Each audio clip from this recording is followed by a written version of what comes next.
हम सबको ऊपर वाले ने बनाया, ऊपर वाले ने बनाया, सब मानते नहीं मानते? किसी को नीचे वाले ने बनाया क्या? नहीं। अच्छा, ऊपर वाले ने बनाते समय कोई भेदभाव किया क्या? आंख दो, चाहे वो भारत का हो, चाहे वो पाकिस्तान का हो, चाहे बांग्लादेश का हो, चाहे अमेरिका का है, चाहे जर्मनी का। नाक में दो ही छेद, वो कहीं का रहने वाला हो। आंख दो, वो कहीं का रहने वाला हो। कान दो, वो कहीं का रहने वाला हो। मुंह एक, वो कहीं का रहने वाला हो। हर्ट एक, वो चाइनीज हो, जापानीज हो, जर्मन हो, अरबियन हो, बहरीन का हो, कहीं का हो। तो ऊपर वाले ने कोई भेदभाव किया क्या? यानी ऊपर वाले के लिए एक विश्व एक विधान है। जोर से बोलिए, कौन सा विधान है? एक विश्व एक विधान। तो भेदभाव कौन करता है? नीचे वाले। लेकिन नीचे वाले भेदभाव करते हैं ऊपर वाले के नाम पे। समझे नहीं? बड़े चालाक है नीचे वाले। इनको जो कुछ थोपना होगा ऊपर वाले का नाम लेके थोप देंगे। अब ऊपर वाले से सब डरते हैं, तो जैसे ऊपर वाले का नाम आता है अपना बुद्धि विवेक लगाना छोड़ देते हैं। जैसे ऊपर वाले की बात आई है तो ऊपर वाले ने बोला है, भाई ठीक है, बोला होगा तो बोला होगा, फिर तो मानना ही है।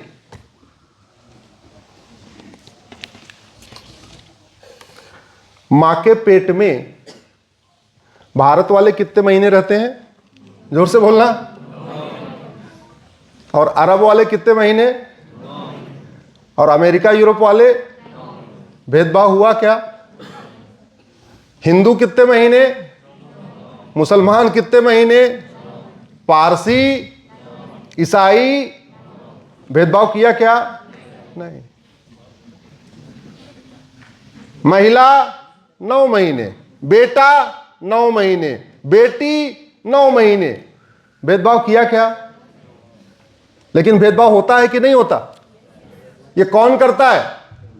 अरे जीत जोर से बोलो, कौन करता है ये? देखो, अब आप लोगों ने पॉइंट पकड़ लिया है, मुझे दिख रहा है। मैं कहां आने की कोशिश कर रहा हूं आपको समझ में आ रहा है, लेकिन थोड़ा जोर से तो बोलो। एक मूवी थी पीके, देखा था? कितने लोगों ने देखा? हाँ, उसमें बड़ा प्यारा डायलॉग है, कौनो फिरकी ले रहा है। डायलॉग सुना नहीं सुना? आमिर खान कहते कौनो फिरकी ले रहा है, तो यही फिरकी ले रहा है कोई। हाँ कोई फिरकी ले रहा है, और ये नीचे वाला फिरकी ले रहा है ऊपर वाले के नाम पे। अरे ऊपर वाले ने ब्लड ग्रुप अलग नहीं किया, ऊपर वाले ने तुम्हारा सब कुछ एक समान रखा, ऊपर वाले ने पैदा करने में तुम्हें कोई भेदभाव नहीं किया। जो भेदभाव हुआ वो भगवत गीता कहती है कर्मण्येव अधिकारस्ते, रामचरितमानस में कहते हैं कर्म प्रधान विश्व करी राखा। यानी बाद में जो अंतर आ रहा है वो जन्म से नहीं आ रहा है। किससे आ रहा है? कर्मों से। लेकिन कुछ लोग कह रहे हैं नहीं, कर्म छोड़ो, जन्म से ही अंतर है। जो लोग कह रहे हैं जन्म से ही गड़बड़ है, जन्म में अंतर है, वो फिरकी ले रहे हैं कि नहीं ले रहे हैं? जोर से बोलो। अगर किसी किताब में लिखा हुआ है कि नहीं अंतर है, वो किताब ऊपर वाले है कि नीचे वाले की? नीचे वाले की। बहुत बहुत धन्यवाद। इतनी बात पर अगर हम एक हो गए हैं तो आगे भी एक रहेंगे। इसका मतलब ऊपर वाले का एक देश एक विधान नहीं है, ऊपर वाले का एक विश्व एक विधान है। हम लोग उससे छोटा काम कर रहे हैं, एक देश एक विधान की बात कर रहे हैं। संविधान 2 शब्दों से मिलकर बना है, संविधान। सम मतलब समान, विधान। अब ऊपर वाले का कौन सा विधान है? समान विधान। यानी ऊपर वाला कौन सा विधान लागू कर रहा है? संविधान। हम नीचे वाले कह रहे हैं नहीं बहुविधान चलेगा, ऊपर वाले का विधान नहीं चलेगा। हमारा विधान अलग चलेगा, तुम्हारा विधान अलग चलेगा। हम ये फॉलो करते इसलिए हमारा विधान अलग, तुम ये फॉलो करते तुम्हारा विधान अलग। कोई फिरकी ले रहा है। ऊपर वाले के नाम पे फिरकी ले रहा है, उससे होशियार होने की जरूरत है। सवाल यह है कि भारत में जहां का एक जैसा एटमॉस्फेयर है, गर्मी लग रही है तो सबको लग रही है, ठंडी लग रही है तो सबको लग रही है, बारिश एक सबके बराबर ही है, मौसम एक समान है, तो वहां शादी विवाह की उम्र अलग अलग होनी चाहिए क्या? जोर से बोलो भाई। ऐसा होना चाहिए क्या कि फ्लैट नंबर 1 वाले की शादी की उम्र ये, और फ्लैट नंबर 2 वाले की शादी की उम्र ये, और फ्लैट नंबर 3 वाले की शादी की उम्र ये? ऐसा होना चाहिए क्या? शादी की मिनिमम उम्र तो समान ही होनी चाहिए, जितनी भी हो। अगर ये तय किया भाई 12वीं तक सब लोग पढ़ लें तो 18 साल मिनिमम ये सबकी होनी चाहिए। अगर हमने ये तय कर लिया कि सब लोग कम से कम डिप्लोमा कर लें, ग्रेजुएट हो जाए, तो मिनिमम 21 साल सबकी होनी चाहिए। अलग अलग होनी चाहिए क्या? दुनिया के 125 देश में शादी विवाह की मिनिमम एज एक समान है। आप लोग गूगल करिएगा minimum age of marriage Ashwini Upadhyay, तो मेरी पीआईएल थी। अब तो पीआईएल की जरूरत ही नहीं, सरकार ने उस पर बिल ला दिया है। हमारी बहुत सारी पीआईएल ऐसे इन्फ्रक्चुअस हो जाती है, सरकार कुछ कर देती है तो हमारी सारी मेहनत। हमने पीआईएल फाइल किया, हमने कहा शादी विवाह की उम्र अलग अलग क्यों चल रही भारत में? सब लोग भारत के रहने वाले, सब लोग एक जैसा खाते हैं, एक जैसे बड़े होते हैं, सबकी ग्रोथ एक जैसी है। ऐसा है नहीं कि कोई किसी की ग्रोथ बहुत तेज है, किसी की ग्रोथ बहुत कम है, तो शादी विवाह की उम्र क्यों समान अलग अलग क्यों होनी चाहिए? लेकिन चल रही है। अब ये अलग अलग हो क्यों रहा, इसको समझिए। हम लोग गुलाम थे, तो अंग्रेजों ने पहला कानून बनाया 1872 में, उसको कहते हैं क्रिश्चियन मैरिज एक्ट। 1872 में भारत का संविधान था क्या? जोर से बोलिए जरा। 1872 में भारत की संसद थी क्या? नहीं। तो अंग्रेजों ने क्या किया? जो उनको ठीक लगा वो कानून बना दिया। तो कानून कैसे बनाया?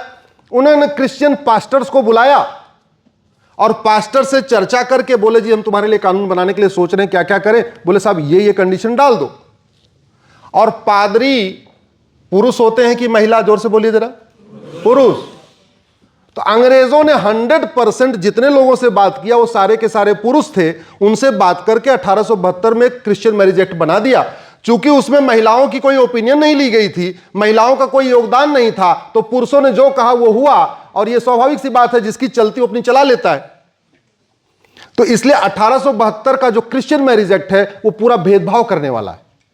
वो महिला पुरुष में भेदभाव करता है, माता पिता में भेदभाव करता है, भाई बहन में भेदभाव करता है, सक्सेशन में भेदभाव करता है, इनहेरिटेंस में भेदभाव करता है, पूरा उनको एक समान नहीं देता। कुछ दिन के बाद 1936 में उनको लगा और कानून बनना चाहिए। उन्होंने पारसीज के जो प्रीस्ट होते हैं उनको बुलाया, बोले भाई हम पारसियों के लिए कानून बनाएंगे। दी बना दो।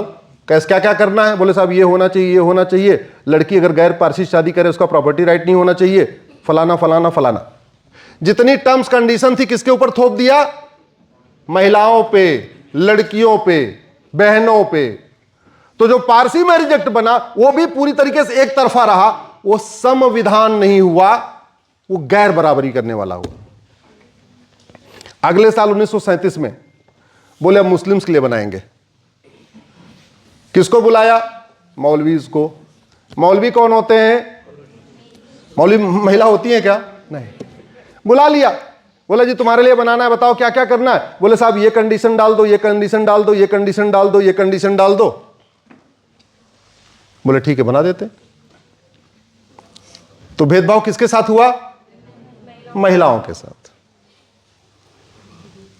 हिंदुओं का उनकी छूने की हिम्मत नहीं पड़ी। बहुत बड़ा विद्रोह, उनको लगा कि विद्रोह हो जाएगा, इसलिए पहले क्रिश्चियन को कर लो, बहुत थोड़े से हैं, पारसी को कर लो, ये भी थोड़े से हैं, मुस्लिम्स को कर लो, ये भी थोड़े हैं।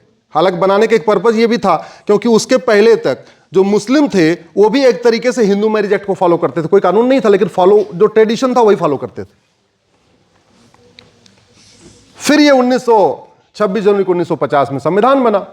संविधान के बाद जब संविधान सभा में चर्चा हो रही थी 17 नवंबर 1948 को, 1948 में चर्चा शुरू हुई कि भारत स्वतंत्र होने वाला है, संविधान लागू होने वाला है, तो देश चलेगा कैसे? क्योंकि 3 पर्सनल लॉ तो पहले बन चुके हैं, 1872 का क्रिश्चियन मैरिज एक्ट, 1936 का पारसी मैरिज एक्ट, 1937 का शरीयत एक्ट। आगे क्या करना है? तो संविधान निर्माताओं ने आर्टिकल 13 में कहा, आप लोग संविधान का आर्टिकल 13 पढ़िएगा, जिसमें बहुत कम चर्चा होती है। संविधान निर्माताओं ने कहा, आर्टिकल 13 में डिक्लेयर कर दिया, अब आज की डेट, कौन सी डेट? 26 जनवरी 1950। 26 जनवरी 1950 को जितने भेदभाव करने वाले कानून हैं, जितने कुरीतियों को प्रमोट करने वाले कानून हैं, जितने कुप्रथाओं को प्रमोट करने वाले कानून हैं, आज से सब ये खत्म। और 26 जनवरी से क्या लागू हो जाएगा? Uniform civil code article 44। तो संविधान निर्माताओं ने कहा अब हिंदू मैरिज एक्ट बनाने की जरूरत नहीं है, अब जब देश आजाद होगा तो पुराने वाले तीनों खत्म हो जाएंगे और एक देश एक विधान लागू हो जाएगा।